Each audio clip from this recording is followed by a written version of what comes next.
من الشيطان الرجيم. بسم الله الرحمن الرحيم. يا أيها الذين آمنوا اتقوا الله وقولوا قولا سديدا يصلح لكم أعمالكم ويغفر لكم ذنوبكم ومن يطع الله ورسوله فقد فاز فوزا عظيما. صدق الله العظيم. ورحمۃ اللہ وبرکاتہ. آج 3 اگست مطابق 27 محرم 1446 ہجری بروز ہفتہ بعد نماز عصر مسجد عالیہ گن فاؤنڈری میں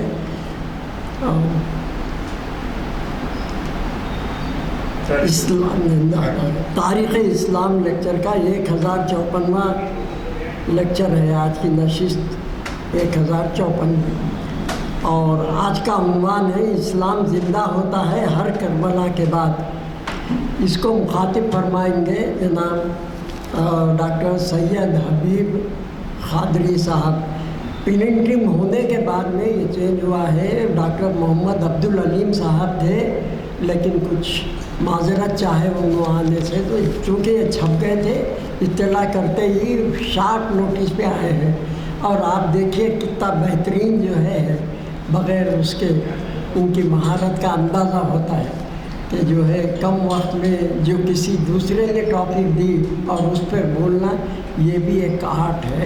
الحمدللہ ہم کافی جو ہے ان کے سننے کے بے چین ہیں اور آپ تعارف کے محتاج نہیں ہیں، اس سے پہلے دے چکے ہیں. میں ادباً جناب ڈاکٹر حبیب قادری صاحب سے سید حضرت حبیب امام قادری صاحب سے کہ اب ڈائس پر تشریف لائیں اور ہم کو اپنے لیکچر سے مستفید فرمائیں. یا رسول کریم اعوذ باللہ من الشیطان الرجیم. بسم اللہ الرحمن الرحیم. حضرات اکرامی السلام علیکم ورحمۃ اللہ وبرکاتہ. آج کا جو موضوع ہے تاریخ اسلام پر، اسلام زندہ ہوتا ہے ہر کربلا کے بعد. یہ کیونکہ تاریخی اسلام پر لیکچر ہے اور جیسا ہمارے انعام صاحب نے فرمایا کہ بہت کم وقت جو دیا گیا ہے، تو مجھے اس کا کوئی شکوہ نہیں ہے کیونکہ موضوع ہی بہت ہی ایک اس مہینے کی نسبت سے بہت ہی بڑا موضوع ہے. اللہ تعالیٰ سے پہلے دعا کر لوں کہ اللہ تعالیٰ مجھے طاقت دے کہ اس موضوع کا قدر رہ سکوں اور آج کی سماعتوں کو کچھ بیٹھنے کا جو مقصد ہے وہ حاصل ہو سکے. اور آج کا اس موضوع میں میرے زیادہ تر سوالات پر مبنی ہیں اور بچپنے سے ہی کربلا ایک ایسا موضوع رہا ہے جس پر پورے سماج میں آئے دن گفتگو ہوا کرتی ہے، آئے دن بات ہوا کرتی ہے. یہ محمد علی جوہر کی غزل کا مصرع ہے. شعر مکمل یوں ہے کہ قتل حسین اصل میں مرگ یزید ہے، اسلام زندہ ہوتا ہے ہر کربلا کے بعد. میں جب اس موضوع پہ بات کرنے کے لیے سوچ رہا تھا، میں 3 دن مسلسل کربلا تک جا رہا ہوں لیکن ہر کے پاس آ کر رک جا رہا ہوں. شاعر نے ہر کربلا کا استعمال کیا ہے. کربلا تو یہ ہر کربلا کیا ہے، اور ہم اس کو تاریخ کے تناظر میں جانچنے کی کوشش کریں گے، اور ان سوالات کا بھی جواب تو نہیں بلکہ ہم گھر جا کر سوچیں گے کہ وہ کیا سوالات ہیں، وہ کیا جس پر ہمیں گویا دوبارہ سے سوچنے کی، فکر کرنے کی ضرورت ہے۔ ایک تو تاریخ کیا ہے، سب سے پہلا سوال یہ ہے، تاریخ کسے کہتے ہیں؟ تاریخ ایک مطالعہ ہے جو ماخذ ذرائع سے لیا جاتا ہے، ماضی کو پیش کرنا لیکن ذرائع کے ساتھ،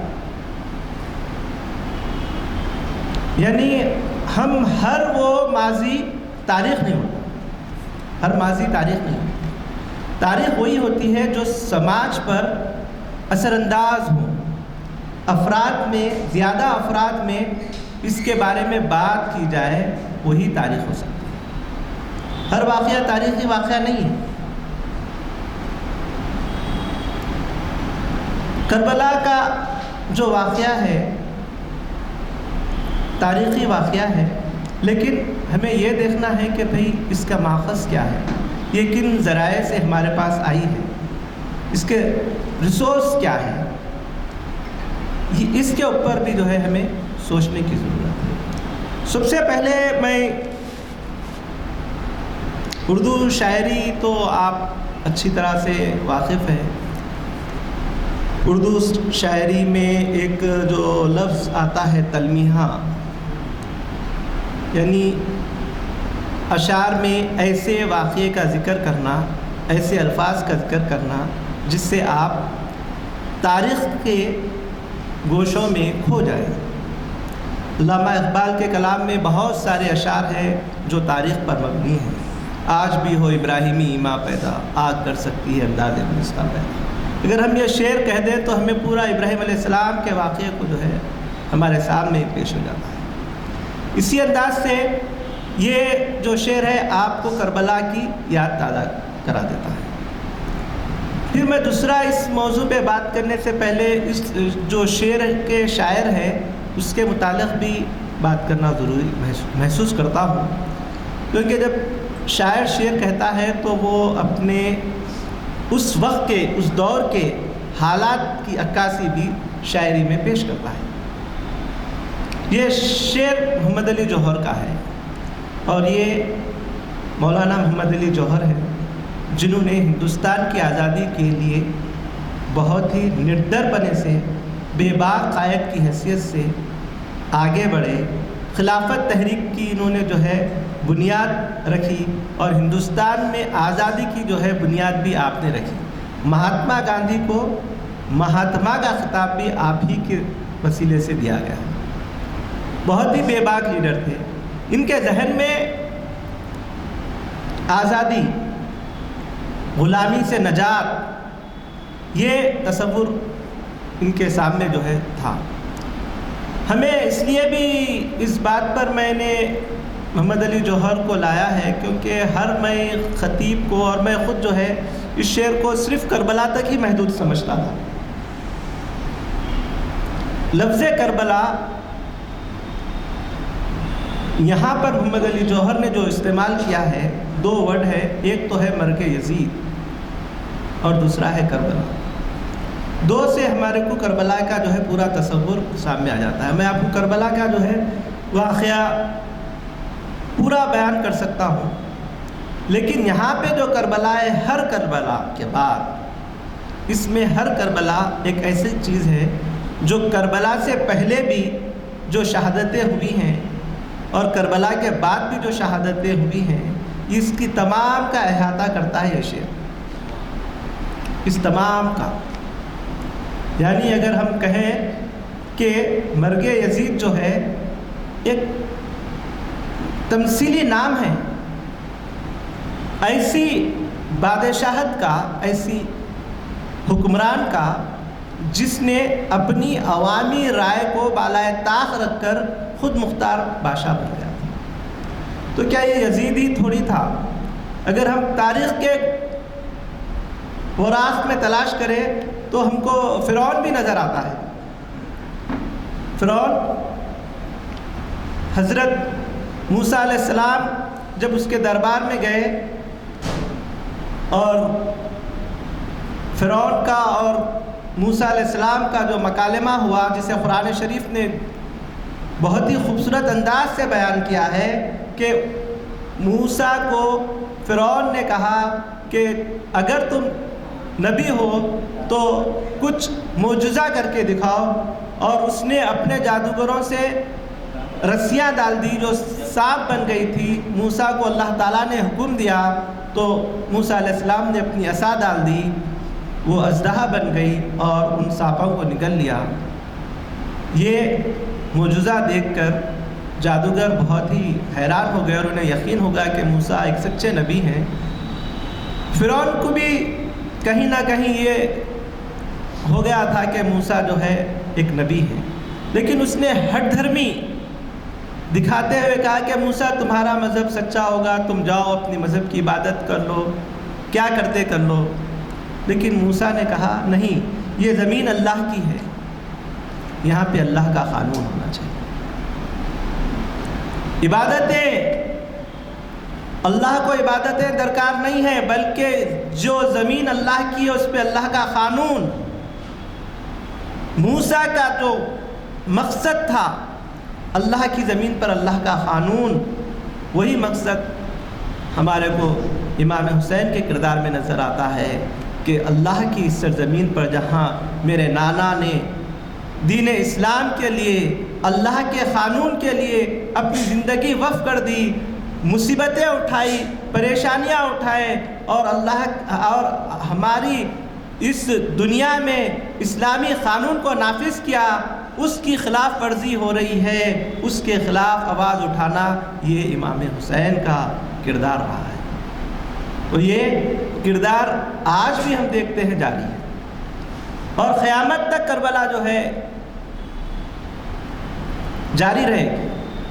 قیامت تک جو ہے، جب تک حکومتیں آئیں گی، بنے گی، جب بھی فرعونیت قائم رہے گی، جب بھی یزیدیت قائم رہے گی، تو امام حسین کو اٹھنا پڑے گا، اللہ تعالیٰ موسیٰ کو اٹھائے گا، اور کربلا پھر نافذ ہوگی، پھر خون ہوگا، پھر شہادت ہوگی۔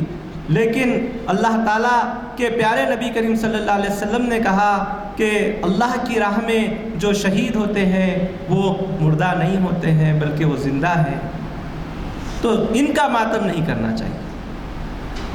آئے دن مسلمانوں کو اپنی قربانی دینا یہ کربلا ہے۔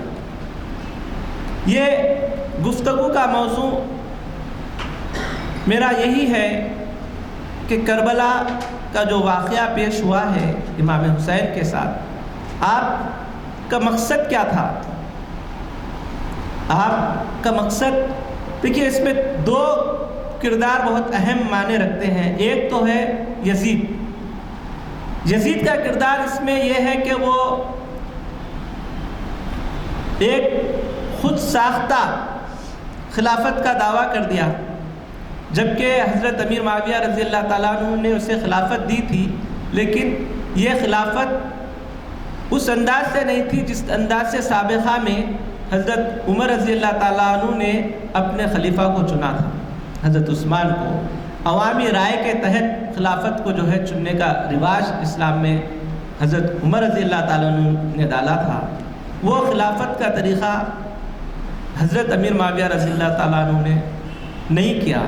اس کے بنا پر حضرت امام حسین نے ایک بہت ہی اس میں تاریخی پہلو بہت ہی پوشیدہ ہے کہ کیا حضرت امام حسین، سوال ہے کہ کیا حضرت امام حسین یزید کی مخالفت کیے؟ ایک سوال ہے یہ، کیا امام حسین نے یزید کے تعلق سے کوئی جنگ بندی کا ارادہ کیا؟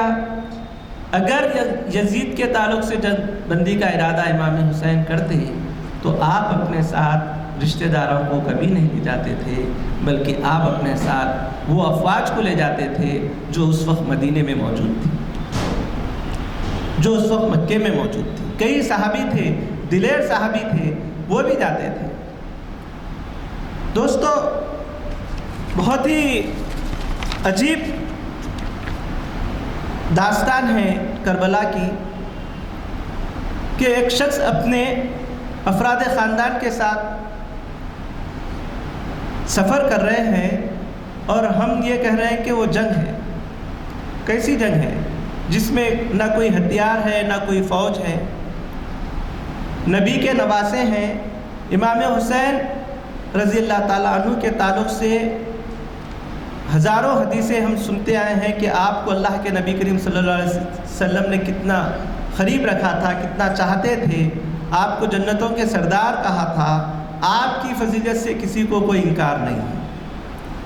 لیکن میرا آج کا جو موضوع ہے اس میں اس پر سے پردہ ہٹانا ہے جو تاریخ نے کہیں نہ کہیں غلطی کر دی ہے، اور تاریخ دان کی غلطیوں کی وجہ سے اور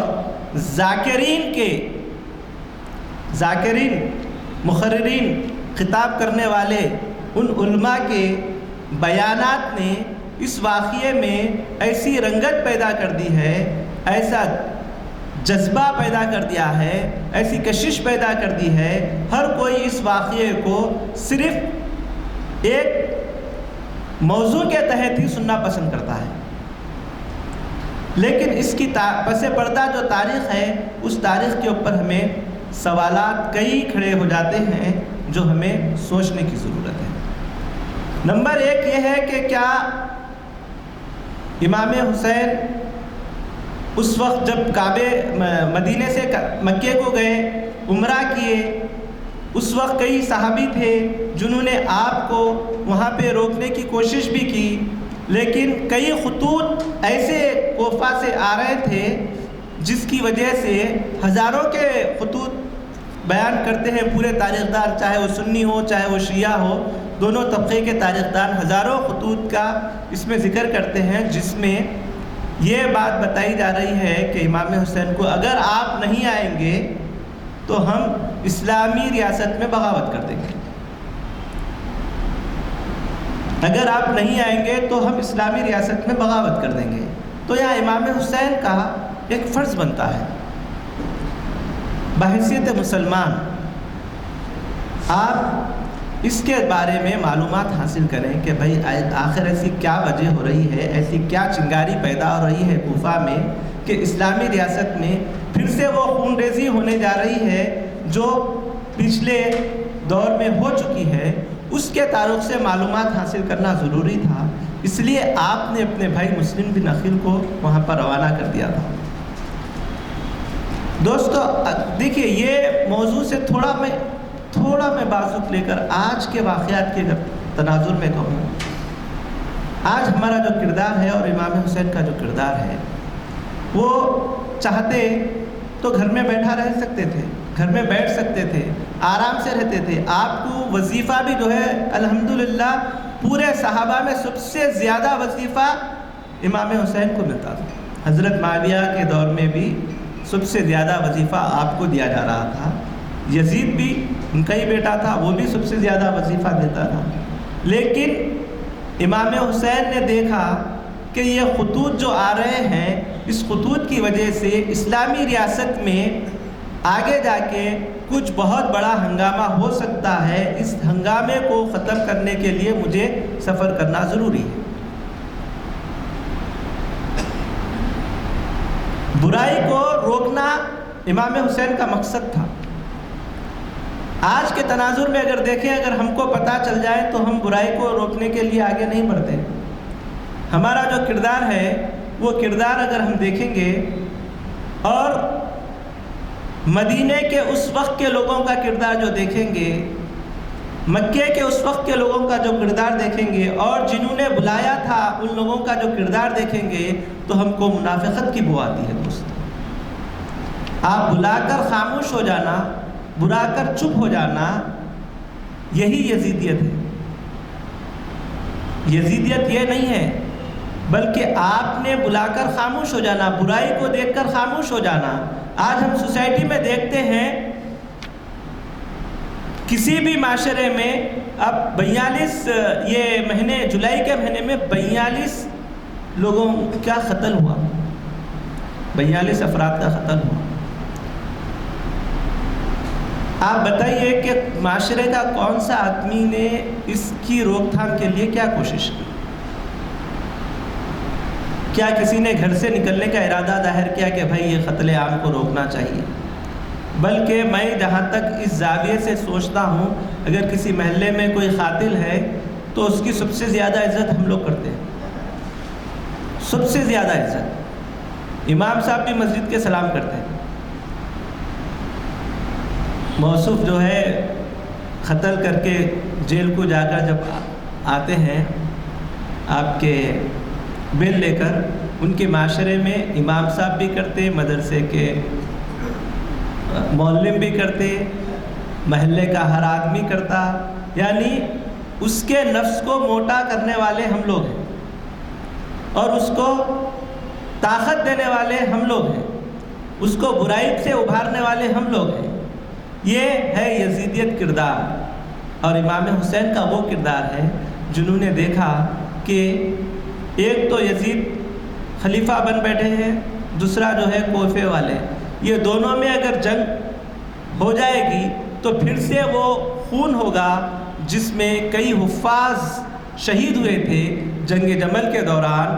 اس انداز سے پھر سے کہاں لڑائی ہو جائے، پھر سے کہاں جنگ ہو جائے، اس جنگ کو روکنے کے لیے امام حسین نے اپنے بھائی مسلم بن عقیل کو جب روانہ کیا، مسلم بن عقیل وہاں گئے، اس مقام پر گئے اور انہوں نے دیکھا کہ ماحول بہت ہی سازگار ہے، کسی بھی قسم کی کوئی یہاں پہ شر نہیں ہے۔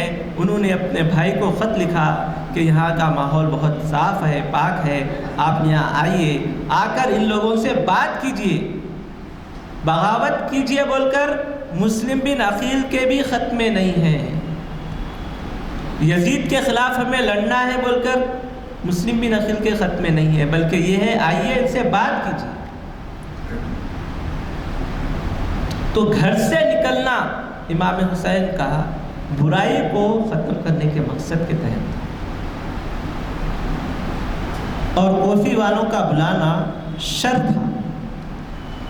اسی لیے کئی بڑے بڑے علماء نے کئی بڑے بڑے صحابی نے حضرت امام حسین کو روکنے کی بہت کوشش کی، بلکہ آپ کے عباس رضی اللہ تعالیٰ عنہ دوڑ رہے تھے پیچھے کہ آپ مت جائیے، کہ آپ کو میں اللہ کی پناہ میں دیتا ہوں، آپ کو اللہ کا واسطہ دیتا ہوں، آپ مت جائیے، آپ کے والدین کو انہوں نے دھوکہ دیا تھا، اس دھوکے کو آپ کو بھی وہ دھوکہ دینے والے ہیں، آپ دھوکے میں مت آئیے، مت جائیے۔ لیکن امام حسین کا مقصد تھا کہ وہ شر کو روکے، جو شر پنپ رہا تھا، ایک چنگاری کی شکل میں جاری تھا، اس کو روکنے کے لیے امام حسین کو باہر نکلنا ضروری تھا، تاکہ امت رسول صلی اللہ علیہ وسلم میں کسی قسم کا پھر سے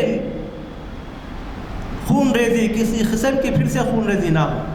یہ مقصد کے تحت آپ جو ہے نکلے تھے، اپنے گھر والوں کے ساتھ نکلے تھے، چھوٹے علی اصغر کے ساتھ نکلے تھے، بلانے والے تو منافقین تھے۔ آپ دیکھیے آج کی تاریخ میں حال کا واقعہ ہے، ہر بلانے والا منافق ہے۔ اسماعیل ایران میں جو شہید ہوا ہے اسے بھی بلایا گیا تھا، انہیں بھی بلایا گیا تھا نا، بلانے والا منافق ہے، بلا کے آپ کو اپنے گھر میں مہمان بنا کر رکھ کے قتل کیا جا رہا ہے، اور کہا جا رہا ہے کہ کس نے مارا، حکومت نے مارا، ریاست نے مارا، ریاست اس کے ذمہ دار ہے۔ تو آج اسماعیل کی ذمہ دار کون ہے؟ یہ سوال تو ہونا چاہیے نا بھائی۔ آج جو فلسطین کا مجاہد ہے، آج صرف کربلا صرف فلسطین میں نہیں ہے، کربلا تو برما میں بھی ہے، کربلا تو چائنا میں بھی ہے، کربلا تو عراق میں بھی ہے، افغانستان میں بھی ہے، اور سب سے زیادہ جو اموات ہو رہی ہے وہ فلسطین میں ہے۔ فلسطین میں آج بھی علی اور اصغر کو شہید کیا جا رہا ہے، اون و محمد کو شہید کیا جا رہا ہے، وہ بھی چھوٹے معصوم بچے ہیں، انہیں بھی شہید کیا جا رہا ہے، لیکن ہم چپ ہیں، ہم خاموش ہیں۔ تو ہمارا کردار کس قسم کا کردار ہے یہ بات بتانے کی ضرورت نہیں ہے دوستو۔ ہمارا کردار وہ منافقین کا کردار ہے جو صرف منبر پر کھڑے ہو کر کہہ تو دیتے ہیں کہ اسلام زندہ ہوتا ہے ہر کربلا کے بعد، لیکن ہمارا کردار اس کربلا کو روکنے کے لیے گھر سے باہر نکلنے کا وہ جذبہ جو امام حسین میں تھا، وہ جذبہ ہمارے پاس نہیں ہے، وہ جذبے کی ضرورت ہے۔ بلکہ ہم اس برائی کو آج بھی سپورٹ کر رہے ہیں، کہہ رہے ہیں کہ ملت کے احتیاط کے لیے خاموش ہو جاؤ، مت بولو۔ ملت کا احتیاط کیسا ممکن ہے جبکہ ہماری صفوں میں ہی، آستین میں ہی ہمارے سانپ ہیں؟ ان آستین کے سانپ کو جب تک باہر نہیں نکالے جائے گا، ہماری صفوں میں کیسا اتحاد پیدا ہو سکتا ہے؟ امام حسین کے ساتھ بھی وہی ہوا تھا، فرعون کے ساتھ بھی وہی ہوا تھا۔ فرعون نے بھی وہی دعویٰ پیش کیا تھا جو یزید نے دعویٰ پیش کیا۔ آج کی حکومتیں بھی وہی دعویٰ پیش کر رہی ہیں۔ امریکہ کو آپ اس تناظر میں دیکھ سکتے ہیں جو فرعون کے اور یزیدیت کے تناظر میں یہ بات کی جا رہی ہے، اس میں آج امریکہ کو بھی دیکھ سکتے ہیں، آپ یہودی نسل کو بھی دیکھ سکتے ہیں، ان کا بھی وہی کردار ہے جو اس دور میں فرعون کا تھا۔ ایسے کرداروں کو ختم کرنے کی ضرورت ہے۔ کربلا صرف اور صرف عراق کے ایک چھوٹے سے شہر کا نام کربلا نہیں ہے، بلکہ دوستو آج شہر حیدرآباد بھی کربلا بنا ہوا ہے۔ آج حیدرآباد میں بھی کئی معصوم بچے قتل ہو رہے ہیں۔ حکمران کیا کر رہے ہیں؟ حکمران کا کردار یزیدیت کا ہے، اور اس وقت جو ہمارے عوام ہیں اور ہمارے جو علماء ہیں ان کا کردار کوفی والوں کا کردار ہے۔ خاموشی سب سے بڑی گناہ ہے، سب سے بڑا ظلم ہے۔ برائی کے خلاف آواز اٹھانا یہ امام حسین کا مقصد تھا۔ اسی لیے آپ اپنے فیملی کے ممبروں کے ساتھ جب سفر کرتے ہیں اور آپ کو اس تاریخ میں جو اہم جو کردار ہے اس واقعے میں، وہ حر بن یزید کا ہے جو شامی فوج کا سپہ سالار ہے، اور تعجب یہ ہے کہ وہ امام حسین کو بچاتے ہوئے مر رہا ہے، شہید ہو رہا ہے۔ شامی فوج کا سپہ سالار ہے لیکن شہید ہو رہا ہے امام حسین کو بچاتے ہوئے۔ اس چیز کے اوپر سے پردہ اٹھانے کی ضرورت ہے کہ آخر کیا بات ہے، یہ ایسا کیا واقعہ ہوا کہ امام حسین کو جو گرفتار کرنے آیا تھا اسی کی شہادت ہو گئی بچانے والوں میں۔ یہ تاریخ جو لکھی جاتی ہے اور ذاکرین جو تاریخ کہتے ہیں، آئے دن سوشل میڈیا پہ بھی جو ہے ہمارے امام حسین کا 1 مہینے تک تو مسلسل بیان بازی ہم دیکھتے آتے ہیں، اور ایسے سوالات کیے جاتے ہیں، صحابہ کے سیرت نگاری کو داغدار کرنے کی کوشش کی جا رہی ہے۔ تو اس کے مقصد کو سمجھنے کی ضرورت ہے کہ یہ آخر اسلام میں صحابہ کے کردار کو خراب کر کے یہ کرنا کیا چاہ رہے ہیں۔ امام حسین کے زبان سے کبھی بھی یزید کے خلاف سے ایک ورڈ تاریخ نے آج تک نہیں بتایا۔ آپ ڈھونڈ لیجئے، شیعوں کی بھی تاریخ میں ڈھونڈ لیجئے، صرف اور صرف کوفہ کی اور ان کے خطوط کا تذکرہ ہے، دونوں کا ہی تذکرہ ہے۔ پھر جب کربلا کے میدان پہ آتے ہیں، میں نے جو احاطہ کیا ہے تاریخ کا یہ، اور پھر دوسرا یہ کہ آپ کے 3 شرطیں، یہ بھی جو ہے بہت اہم شرطیں ہیں۔ پہلی شرط یہ ہے کہ مجھے یزید کے پاس جانے دیا جائے، میں اس سے بات کروں گا، اس کے ہاتھ پہ بیعت کروں گا۔ اور یہ شیعہ علماء کی بات ہے شیعہ علماء کہہ رہے ہیں اگر آپ بتائیے کہ یزید اگر خراب ہے تو امام حسین یہ بات کیسے کہہ سکتے تھے؟ یہ تو بات کہہ ہی نہیں سکتے تھے۔ دوسری بات یہ کہ مجھے اسلامی سرحدوں کے پاس چھوڑ دیجئے، میں جا کے اسلام کی تبلیغ کروں گا، یا پھر مجھے اپنے گھر واپس چلے جانے دیجیے۔ یہ 3 شرطیں جو امام حسین نے بتائی ہیں، یہ شرطیں بھی جو ہے ان شرائط کے تناظر میں اگر ہم بات کریں گے تو ہم کو کربلا کی جو ہے بہت سارے پردوں سے پردہ اٹھے گا۔ لیکن مسئلہ یہ ہے کہ تاریخ لکھنے والا ہے کون، اس کا راوی کون ہے، اس کا ماخذ کیا ہے، کس نے لکھی۔ دیکھیے تاریخ اگر بہت دیر گزر جانے کے بعد لکھی جائے تو اس کی ایتھنٹک ہونے کے لیے ہمارے پاس مسئلہ پیدا ہو جاتا ہے۔ جب کا جبھی اگر تاریخ لکھی جائے تو اس کے لیے اہمیت کی حامل رہتی ہے۔ اگر میں پھر ادھر آؤں گا اسماعیل کے شہادت پر، ایران میں ہوئی، ایران میں وہ بحیثیت مہمان گئے، مہمان کی کس طریقے سے قدر کرنی چاہیے، اور چھوٹا موٹا آدمی نہیں ہے، کمانڈر ہے، فوج کا سربراہ ہے، اس کو کس طریقے سے نگہبان کرنا چاہیے، یہ ریاست کا کام ہے نمبر 1۔ اس کے باوجود بھی جو ہے شہید کیا جا رہا ہے، اس کے اوپر تحقیقات کیوں نہیں کی جا رہی ہے، کس قسم کی تحقیقات کی جانے والی ہیں؟ کیونکہ صدر کا بھی جو شہادت ہوئی ایران کے، وہ بھی ایک پردے میں لپٹی ہوئی ہو چکی ہے، اس کے اوپر بھی کئی پردے پڑے ہوئے ہیں۔ اگر یہودی مارے ہیں تو آپ کے گھر میں آ کے، آپ کے علاقے میں آ کے آپ کے مہمان کو کس انداز سے مارے؟ کیا یہ ہمارے سعودی حکمران سوال کر سکتے ہیں؟ کیا اس کے تعلق سے سعودیہ نے آج تک کوئی مذمتی بیان دیا ہے؟ آج تک کوئی مذمتی بیان نہیں آیا دوست۔ جبکہ امریکہ کا جو سابقہ صدر تھا جس کے اوپر گولی سے حملہ کیا گیا تھا، اس کے بعد سعودیہ نے ایک نہیں 2 3 بار مذمتی بیان کیا، لیکن یہاں ہمارے اپنے کی شہادت پر اس نے کبھی لب کشائی نہیں کی۔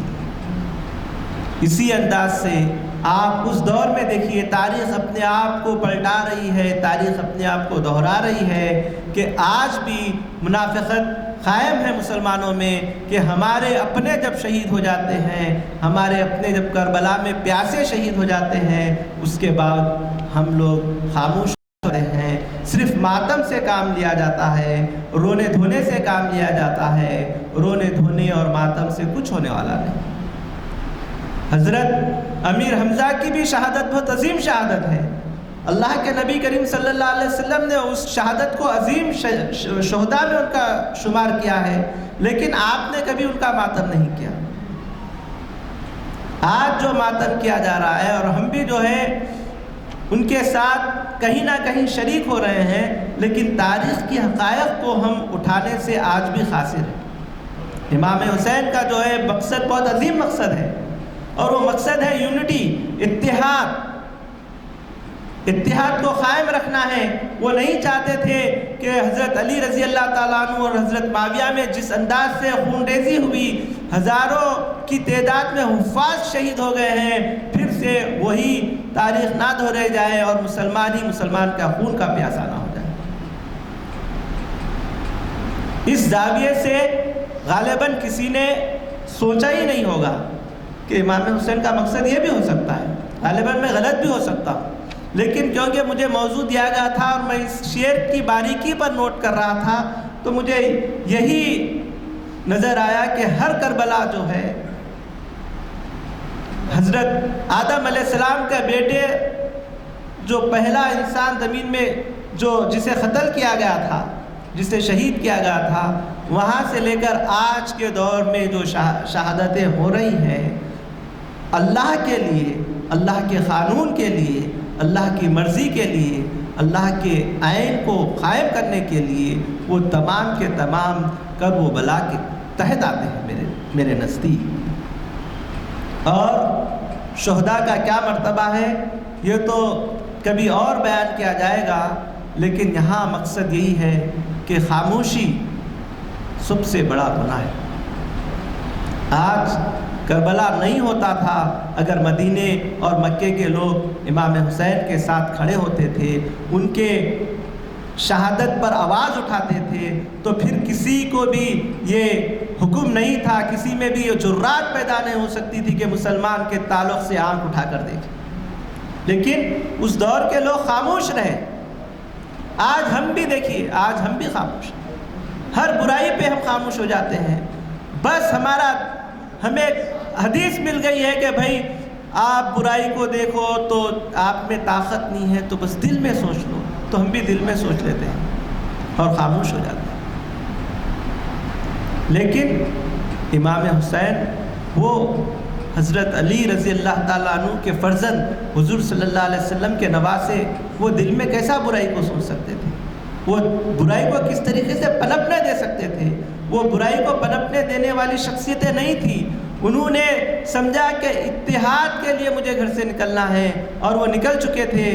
اور جب وقت آیا 10 یوم عاشوراء کا، 10 محرم کا، دوستو کئی ذاکرین کہتے ہیں کہ امام حسین نے اپنی تلوار لی، ہزاروں لوگوں کو شہید کر دیا، لاکھوں لوگوں کو مار دیا۔ وہ چاہتے تو تمام کو شہید کرتے تھے، اور لوگ جو ہے واہ واہ سبحان اللہ ہائے حسین کے نعرے لگاتے ہیں، جبکہ تاریخ دان نے کہا کہ صرف اہل بیت اطہار کی شہادتیں ہوئی ہیں، اس کے علاوہ کسی اور کی شہادت نہیں ہوئی، ایک حر کی جو بچانے میں ہوا، یعنی کہ وہ جنگ ہوئی ہی نہیں۔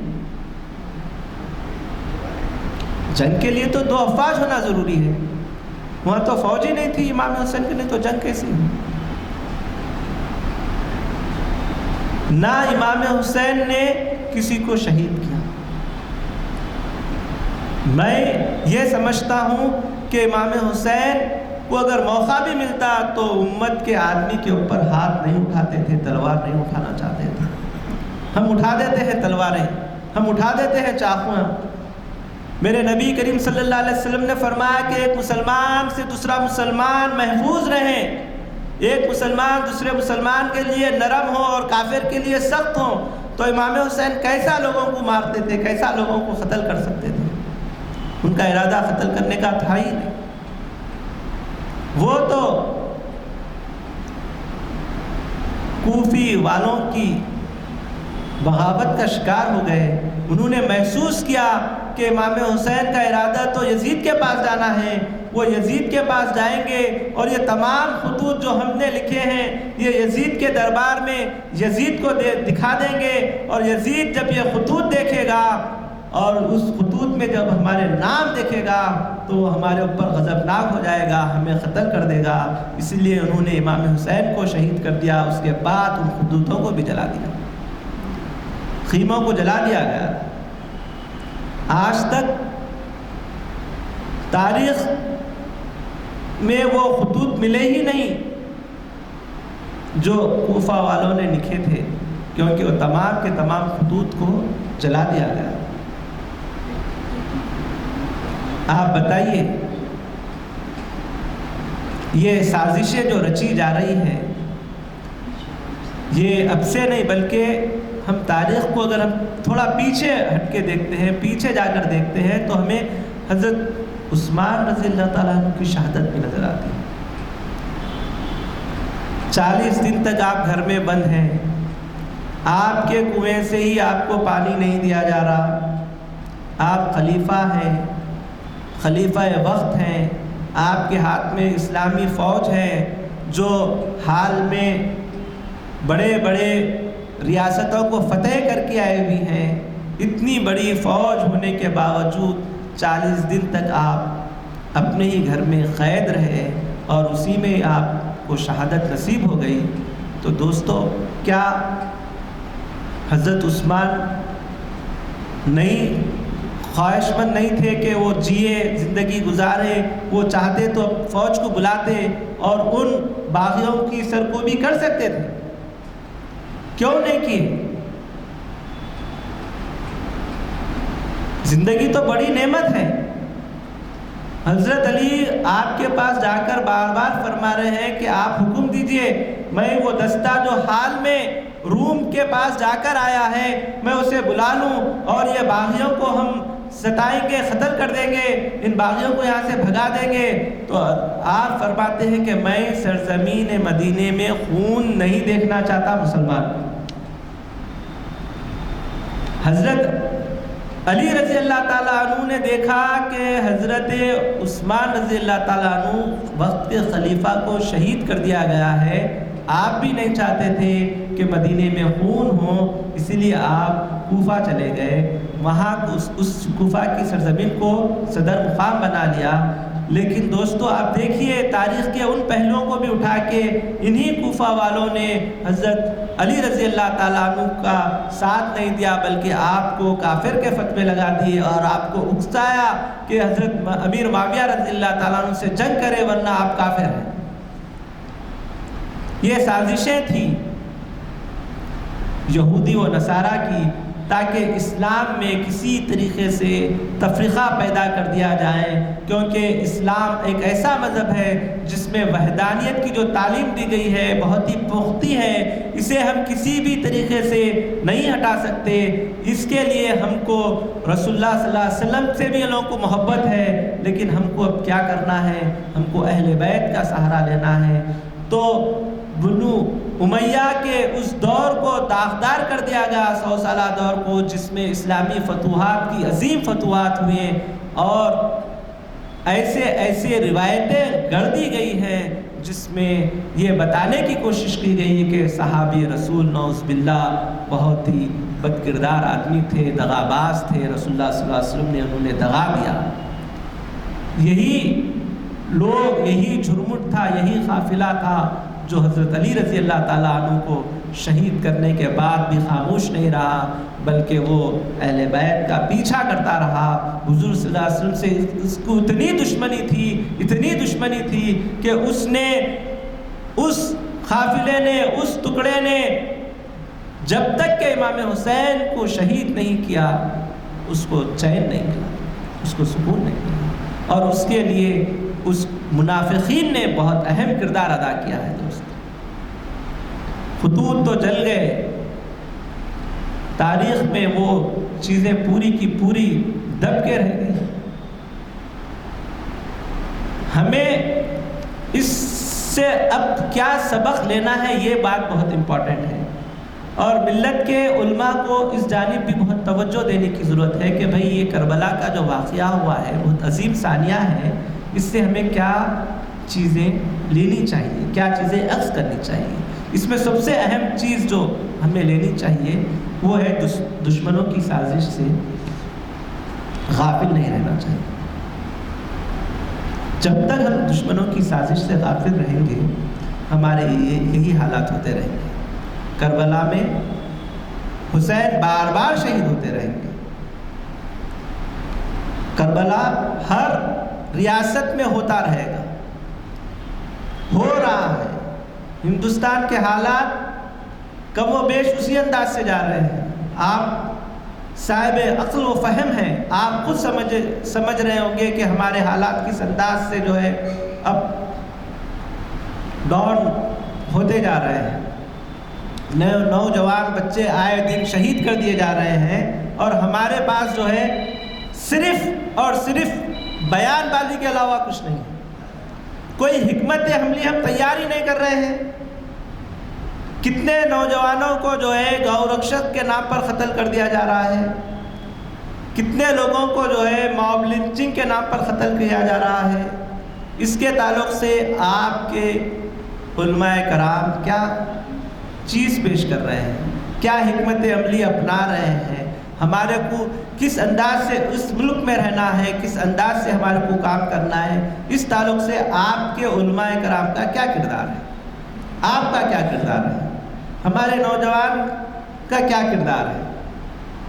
سبق دیکھیے قرآن شریف فرماتا ہے کہ ہم قصے کہانیاں یوں ہی پیش نہیں کر رہے ہیں، بلکہ اس سے عبرت لی جائے، اس سے سبق لی جائے۔ تو قرآن آپ اٹھا کے دیکھیں کہ کئی پیغمبروں کے قصے ہیں، کئی قوموں کے زوال کی باتیں اس میں بیان کی گئی ہے کہ ان پر زوال کیوں آیا، ان کے زوال کے کیا وجوہات ہیں۔ ہم قرآن اٹھا کے پڑھتے نہیں، ہم کو معلوم کیسا ہوگا کہ بھئی قوموں میں زوال کیوں آتا ہے، اس کے اسباب کیا ہیں۔ اور میں جہاں تک سمجھتا ہوں کہ قوموں میں زوال جبھی آ سکتا ہے جب اس کے علماء کے نفس موٹے ہو جاتے ہیں، وہ اپنے خود پسندی کے لیے سوچتے ہیں، ان کو تاریخ پر گہری نظر نہیں رہتی ہے۔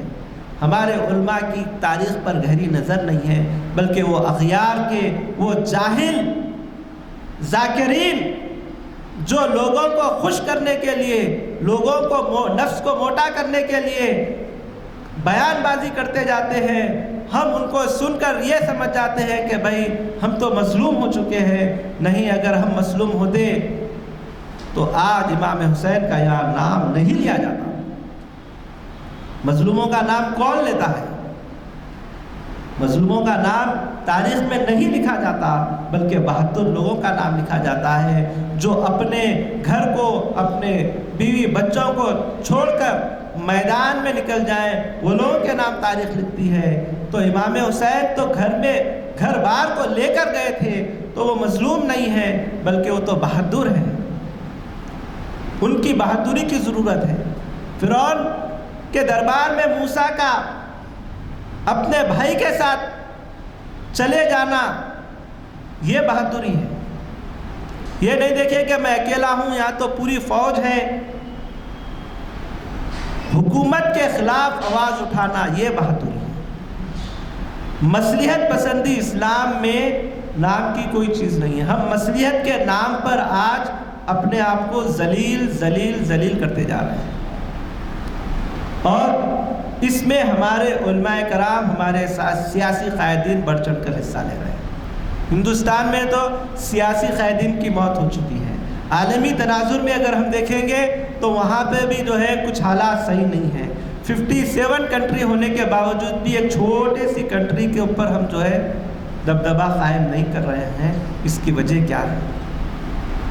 یہ سوالات ہیں دوستو۔ کربلا کو آپ صرف سوالات کے تناظر میں دیکھتے جائیے کہ ہم پر کیا گزر رہی ہے، امام حسین پر کیا گزری تھی جب ان کے سامنے ان کے چھوٹے بچے کو شہید کر دیا گیا تھا۔ حضرت زینب رضی اللہ تعالیٰ عنہ جو آپ کی بہن ہیں، ان کے 2 بیٹے ہیں، محمد 10 سال کے ہیں، 11 سال کا ایک بچہ ہے، 10 سال کا ایک بچہ ہے، دونوں کے دونوں کو شہید کر دیا گیا، دونوں کے دونوں کو قتل کر دیا گیا۔ پھر وہ ماں کہہ اٹھی، اور آج کی بھی ماں کہہ اٹھے گی کہ میرا یہ بیٹا، 2 بیٹے اگر شہید ہوئے تو کچھ نہیں ہے، اگر 10 بچے بھی ہوں گے تو میں اللہ کی راہ میں شہید کر دوں گی۔ یہ جذبہ آج کے خواتین میں، آج کی ماؤں میں، آج کی بہنوں میں ہے کیا؟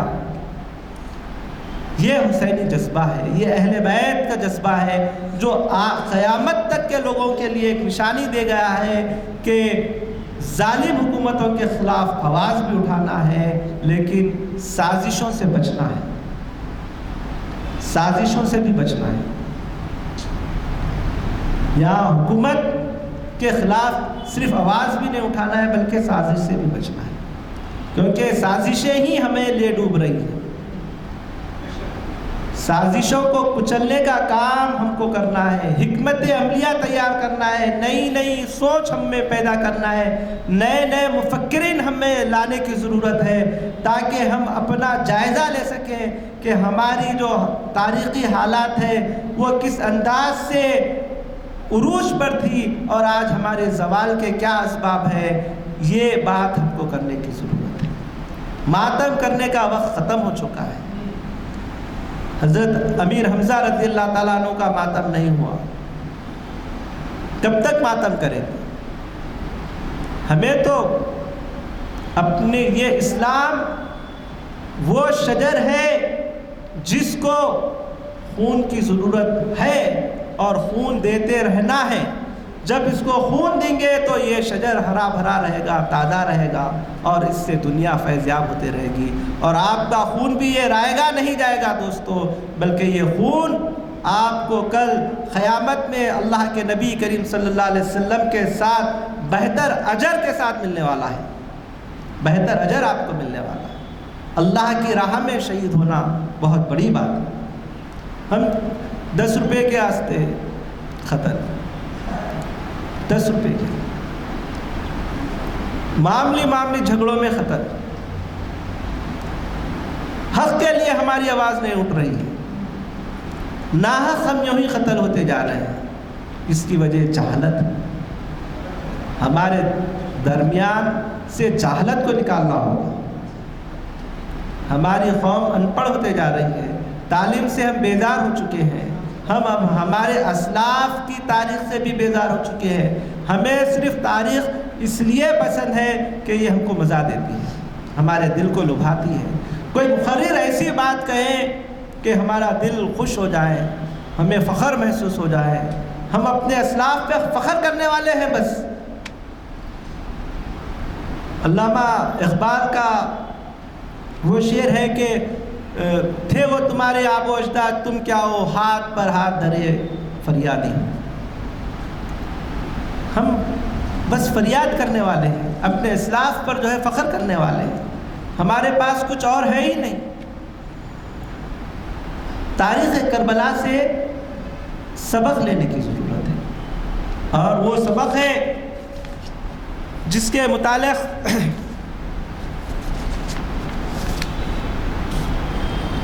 بس چند پوائنٹ میں آپ کو اس میں کہتا چلوں کہ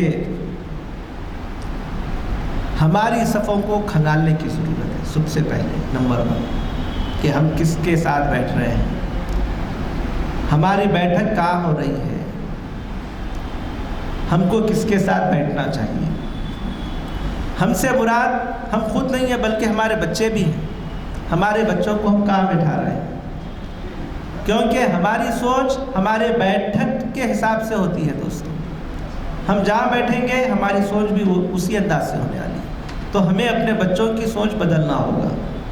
انہیں صالحین میں، اگر آپ کو ہم دعا کرتے ہیں کہ اللہ ہم کو صالحین میں جگہ دے، آپ کو صالحین میں جگہ جب ملے گی جب آپ صالحین کی تلاش کر کے ان کی صحبت میں بیٹھیں گے۔ ہم ان کی صحبت میں نہیں بیٹھتے بلکہ ہم یزیدیت کے اس بتائے ہوئے اصولوں پر کار فرما ہے اور دعوی محبت اہل بیت کا ہے۔ آپ خانقاہ نظام اٹھا کے دیکھ لیجئے، خانقاہ نظام سجادے صاحب، ان کے بیٹے نائب سجادے صاحب، ان کے پوترے انوبی سجادے صاحب، تو یہ تو مسئلہ یزیدیت کا ہوگا۔ حسینیت میں کہاں ہے یہ چیز؟ یہاں پہ قابلیت دیکھی جاتی ہے۔ حسین خود خلیفہ بننا تھوڑی چاہتے تھے، وہ اگر چاہتے تھے کہ میں خلیفہ بن جاؤں تو صحابی تو اتنے ان سے محبت کرنے والے تھے امام حسین امام حسن سے کہ امام حسین نے امام حسن نے 99 شادیاں کی، بعض روایت کے مطابق 100 شادیاں کی۔ تو یعنی آپ کی محبت کا اندازہ لگائیے کہ ہر آدمی آپ کو اپنی بیٹے دینے تیار ہے، یعنی آپ کو اپنی عزت دینے تیار ہے۔ آپ سے اتنی محبت کرنے والے صحابی کہ اپنی بیٹی بھی دے رہے ہیں، تو وہ چاہتے تو حکومت نہیں سنبھال سکتے تھے، حکومت نہیں کر سکتے تھے۔ انہیں حکومت کی خواہش اگر رہتی تو وہ حکومت کر سکتے تھے، حکومت کی خواہش نہیں تھی بلکہ اس برائی کو روکنا چاہ رہے تھے وہ جو کوفہ سے اٹھ رہی تھی، اور اسلامی تاریخ پر سب سے گہرا اثر ہو جاتا اگر امام حسین وہاں نہیں جاتے اور کوفی والوں کو سے بات نہیں کرتے، جب تک کہ یزید کی بھی فوج آ جاتی ہے اور یہ کوفی والے ہی آپ کو قتل کر کر امام حسین کو قتل کر دیتے ہیں۔ دوستو یہ ہے اصل تاریخی واقعہ، قتل کر کے خود ہی ماتم کرتے ہیں اور کہتے ہیں کہ امام حسین شہید ہو گئے۔ آج آپ کو ان منافقین کو اپنے صفوں سے نکالنے کی ضرورت ہے۔ ملت کے اتحاد، 4 آدمی سے بھی اتحاد رہے گا تو چلتا، 10,000 آدمی آ کر جو ہے آپ اس کو مکسنگ کرنے کی کوشش مت کیجیے، کبھی اتحاد ہو ہی نہیں سکتا ہے۔ ظالموں کا اور حق والوں کا کبھی اتحاد ہو ہی نہیں سکتا ہے۔ اتحاد کے لیے ایک ہی چیز کی ضرورت ہے کہ تمام رنگ کو ختم کر دینا ہوگا، ایک رنگ میں رنگ جانا ہوگا، یہی اتحاد ہو سکتا ہے۔ اس اتحاد کے لیے ہر آدمی کو اپنے رنگ کو مٹانے کی ضرورت ہے، اور یہ جو مسلمانوں میں فرقہ واریت پائی جا رہی ہے، کس انداز سے فرقہ واریت ہے، انشاءاللہ اگر ہمارے انتظامیہ موقع دے گی آنے والے ہفتے میں، تو ہندوستان میں پائے جانے والی فرقہ واریت پر بھی جو ہے میں بات کرنا چاہوں گا۔ ہندوستان میں کس انداز سے فرقہ واریت کی ابتدا ہوئی، اس کی کیا تاریخ ہے، اس کے تعلق سے بھی بات کرنے، کیونکہ ہم کو ایسے چیزوں کی ضرورت ہے جو ہمارے کو ذہن سازی کرے کہ ہمارے پاس کہاں غلطیاں ہوئے ہیں پیچھے دور میں، اور ان غلطیوں کو ہم کس طریقے سے سدھارنے کی ضرورت ہے۔ دوستو، حقیقت ابدی ہے مقام شبیری، علامہ اقبال فرماتے ہیں حقیقت ابدی ہے مقام شبیری، بدلتے رہتے ہیں انداز کوفی وہ ایرانی۔ علامہ اقبال شامی کہہ رہے ہیں، لیکن میں جو ہے کہتا ہوں کہ بدلتے رہتے ہیں انداز کوفی وہ ایرانی بھی بدلتے رہتے اور کوفی والے بھی بدلتے رہتے ہیں۔ ان سے ہمیں اپنے آپ کو، اپنی نسلوں کو بچانے کی ضرورت ہے، کیونکہ وہ آپ کے صفوں میں رہ کے آپ کی مذہبی رنگ کو تبدیل کرنا چاہ رہے ہیں اور کرتے ہوئے آ رہے ہیں، یہاں تک کہ آپ کے کئی گھروں میں ان کے رنگ آج بھی موجود ہیں۔ انشاءاللہ العزیز آنے والے دن میں ہمارے منتظمین موقع دیں گے تو میں آپ کو بتاؤں گا کہ وہ کیا رنگ ہے جس کی وجہ سے ہم آج بھی حسینی محبت کے دعوے تو کر رہے ہیں، لیکن ہمارے رنگت جو ہے ہمارے دلوں میں یزیدیت بیٹھی ہوئی ہے۔ اللہ تعالیٰ سے دعا ہے کہ ہم میں حقیقی طور پر امام حسین کی محبت پیدا کرنے والا بنا، اور ان سازشوں کو ختم کر دیں جو سازشیں یہودی و نصارہ شروع سے کرتے ہوئے آ رہے ہیں اور آج بھی کرتے ہوئے آ رہے ہیں، اور کل قیامت تک بھی ان کی سازشیں جاری رہے گی۔ لیکن اللہ تعالیٰ فرماتا ہے کہ سب سے بڑی سازش کرنے والا میں ہوں، اور ان کی سازشوں کو میں ختم کرتا جاؤں گا انشاءاللہ العزیز۔ اسلام زندہ ہے، زندہ رہا، زندہ رہے گا۔ یہ جو شعر ہے کہ اسلام زندہ ہوتا ہے ہر کربلا کے بعد، ہر کربلا ہے، کربلا صرف ایک نہیں ہے بلکہ ہر کربلا ہے۔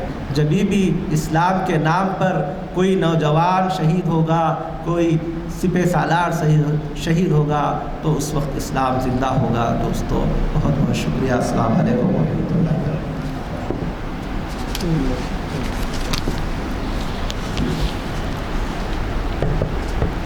ماشاءاللہ، الحمدللہ، بہت ہی عمدگی سے جو ہے آپ نے آج کے عنوان پر روشنی ڈالی ہے۔ اس سے آپ کے جو ہے ذہانت کا، آپ کے علم کا اندازہ ہوتا ہے۔ ہماری دعا ہے اللہ آپ کے علم میں اور ترقی دے اور جو ہے برکت دے، اور آپ کی عمر دراز کرے، اور اس قسم کے عنوانات اور اس قسم کے بیانات ہم کو سننے کا بار بار موقع ملے۔ اور انشاءاللہ آپ نے جیسا کہا ہے ضرور ضرور ان قریب آپ کو میں شبیر صاحب سے بھی بات کروں گا، بولوں گا کہ بہت جتنا جلدی ہو سکے تو آئندہ پیر کو ہی جو ہے رکھ لے، نیکسٹ بلیٹن میں ہی رکھ لیجئے ان کو، اگر ممکن ہو سکے تو۔ کسی کی اگر نہیں ہوئی ہے مقرر کا انتخاب تو فوراً آپ کو دے، تاکہ ہم کو آپ کے سننے کا جو ہے موقع ملے بار بار۔ الحمدللہ، اللہ آپ کی عمر دراز کرے اور جو ہے صحت و عافیت سے رکھے، علم میں ترقی اور برکت عطا فرمائے۔ الحمدللہ، الحمدللہ رب العالمین۔ اللہم صلی علی سیدنا محمد وعلی آلہ سیدنا محمد مبارک وسلم۔ ربنا آتنا فی الدنیا حسنۃ وفی الآخرۃ حسنۃ وقنا عذاب النار وأدخلنا الجنة مع الأبرار یا عزیز یا غفار یا رب العالمین رب اغفر وارحم وانت خیر الراحمین اللہم ارحمہما کما ربیانی صغیرا رب اغفر لی رب اغفر لی رب اغفر لی یا الہ العالمین یا رحم الراحمین۔ اے اللہ ہم سب جو بقید حیات ہیں میرے مولا ہم کو توفیق دے، ہدایت دے، سچی توبہ کر لیں، توبۃ النصوح کروا لے، جو تیرے دربار میں قبول و منظور ہو جائے، بعد اس کے ہدایت دے کے حضور پاک نبی کریم صلی اللہ علیہ وسلم کی پیاری پیاری سنتوں پر عمل کرنے والا بنا دے۔ یا اللہ یا رحمان یا رحیم یا کریم، اے اللہ ہمارے والدین، عزیز و قریب رشتہ دار، ہمارے اساتذہ صاحبان اور افسران صاحبان، میرے مولا جو بھی اس دنیا فانی سے گزر چکے ہیں میرے مولا، ان کے ساتھ رحم کا کرم کا معاملہ فرماتے ہوئے درجات میں بلندی عطا فرما، ان تمام کی خبروں کو جنت کا ایک باغ بنا دے۔ یا اللہ یا رحمان یا رحیم یا کریم، اے اللہ جتنے بھی لوگ بیمار ہیں، جو بھی جس لوگ درد میں مبتلا ہیں میرے مولا، ان کے ساتھ رحم کا معاملہ فرماتے ہوئے ان کی ساری تکلیفوں کو دور فرما، سب کو شفاء کاملہ عاجلہ مستعملہ عطا فرما۔ یا اللہ یا رحمان یا رحیم یا کریم، اے اللہ جو مقروض ہیں ان کے ان کے قرضوں کی ادائیگی کے اسباب بنا دے۔ اے میرے رب جو ہے طلباء طالبات تعلیم پا رہے ہیں انہیں نافع علم عطا فرما، ہر امتحان میں ان کو امتیازی کامیابی عطا فرما۔ یا اللہ یا رحمان یا رحیم یا کریم، اے اللہ جو لاولد ہیں، اولاد کے خواہش رکھتے ہیں میرے مولا، ان کو نیک صالح فرما بردار اولاد عطا فرما۔ جو صاحب اولاد ہیں ان کی اولادوں کو صالح بنا، ماں باپ کا فرما بردار بنا، دین کی دنیا کی نعمتوں سے سرفراز فرما، دونوں جہان کے علم سے سرفراز فرما، ماں باپ کی آنکھوں کی ٹھنڈک بنا میرے مولا۔ یا اللہ یا رحمان یا رحیم یا کریم، اے اللہ جن لڑکے لڑکیوں کی شادیاں ہونا ہے، سرپرست حیران ہیں، پریشان ہیں، سرگرداں ہیں، تلاش میں ہیں رشتوں کے، اللہ ان کی مدد فرما، تو بہتر سے بہتر رشتے فراہم فرما، تا وقت کے طرح فضل و کرم نہ ہو، یہ ہرگز اپنی اس ذمہ داری سے سبکدوش نہیں ہو سکتے میرے مولا۔ اچھے رشتے لگا دے، سب کے گھر شاد و آباد کر دے۔ اے اللہ جن رشتوں میں دراریں پڑی ہوئی ہیں، قطع رحمی ہے میرے مولا، اس کو صلہ رحمی سے متبدل فرما دے۔ اے اللہ ہماری دعاؤں کو محض اپنے فضل و کرم اور حضور پاک نبی کریم صلی اللہ علیہ وسلم کے تقدس میں ان کے واسطے سے قبول و منظور فرما۔ والحمد للہ رب العالمین، بحق لا الہ الا اللہ محمد الرسول اللہ۔